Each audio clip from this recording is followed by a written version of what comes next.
This is an old OBD1 system. I've just got the old scan tool hooked up. I bought the master kit when this was purchased, so it has the OBD1 adapter cables.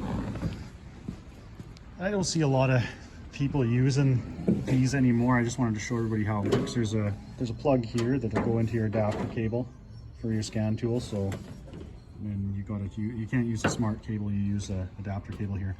So I had to rig up, this doesn't have a Schrader valve fuel pressure, so I had to rig up a fitting just with barbed fittings over there so I can check fuel pressure. But anyways, this thing's dying out. I'll just put my gauge up here, maybe I can see it from the cab. I think it's only got about 20 psi fuel pressure. Yeah, sure, it's not gonna work.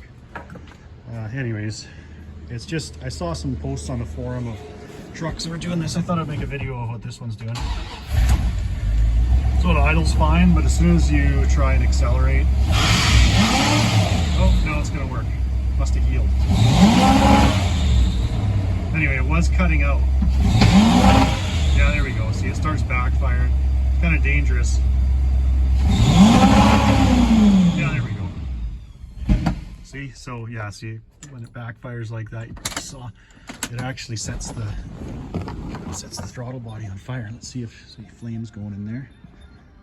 Okay, no. So it starts to backfire and then it just cuts out completely and it'll stall. And I think that's because it's not getting enough fuel pressure. I've done the tune-up on this, so you can see it's got new cap and wires, new spark plugs. This could be timing related, but this is such a low miler that I doubt it needs timing chains, so I'm just gonna see what I got for fuel pressure. I think it needs a fuel pump.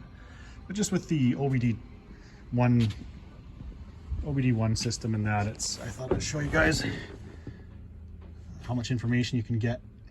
But I didn't properly shut down my scan tool, so now I gotta reset that. I got this thing booted back up again. I keep forgetting that because it's powered through the 12-volt port there, that if you shut the truck down, it shuts the scan tool down with this setup, and then it doesn't want to start up again. So anyways, you can see there's quite a lot of different options with the older systems still. You've still got most of your options that you do with OBD2. So problem is I don't have fuel pressure on this for some reason, but I do have like adaptive long-term additive fuel. You can see there's 1%. So I'll just clean it out. Yeah, see, a little bit's changing there. But as you can see, I can't really, my gauge, that's the best I can do is get it up against the windshield there. So I've got 10 psi at idle. When it starts to die, look at how it cleans right out and goes to 0. So I'm going to say this is a fuel pump. I'm going to check the electrical and stuff to it, but obviously it's getting electrical because the fuel pump is making pressure. It's just not enough pressure. But anyway, I just thought I'd show you guys a little bit about this OBD1 system. Whoops, pressing exit instead of, yeah, you can see diagnostic trouble codes. Of course, you can get flash codes out of these systems. Air conditioning relay. This thing doesn't even have air conditioning.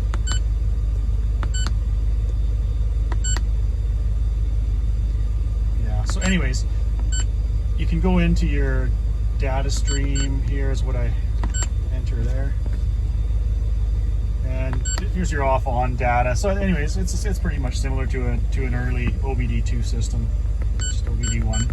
So I thought I'd show you guys some of the way it works with the older units and how you can get your information out of them. Flash codes, this thing doesn't have a check engine light on right now, so there's no way to get flat. Like if I check flash codes, it wouldn't come up with anything. But that's also an option. So you got your automated system tests and stuff too. So anyway, I'm going to change the fuel pump on this. I just saw that there was a couple of videos. One guy changed a timing chain and it had almost exactly the same symptoms, and another guy couldn't figure out what was wrong on a forum, and he didn't. Oh, I should have shut the scan tool down. Oh well.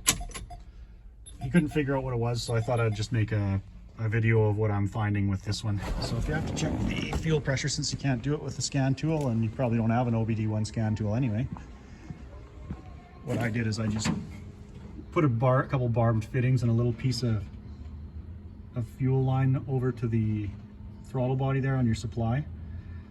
And then I just hook the barb fittings up and put a Schrader valve in there so I can check it with my fuel pressure gauge there. Fuel injection pressure gauge, because they don't have a Schrader valve on these like the newer vehicles do to test fuel pressure. All right, a few days later, I finally got this truck done. Replaced the fuel pump. So let's take a look at how she runs now and the fuel pressure. Okay, so it's still a little low, around 10 psi.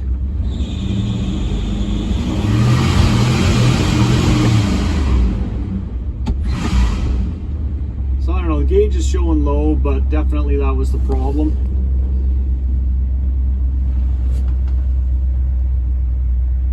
You can see I can rev it high enough to bounce it off the rev limiter now, so take it for a test drive and make sure everything's good.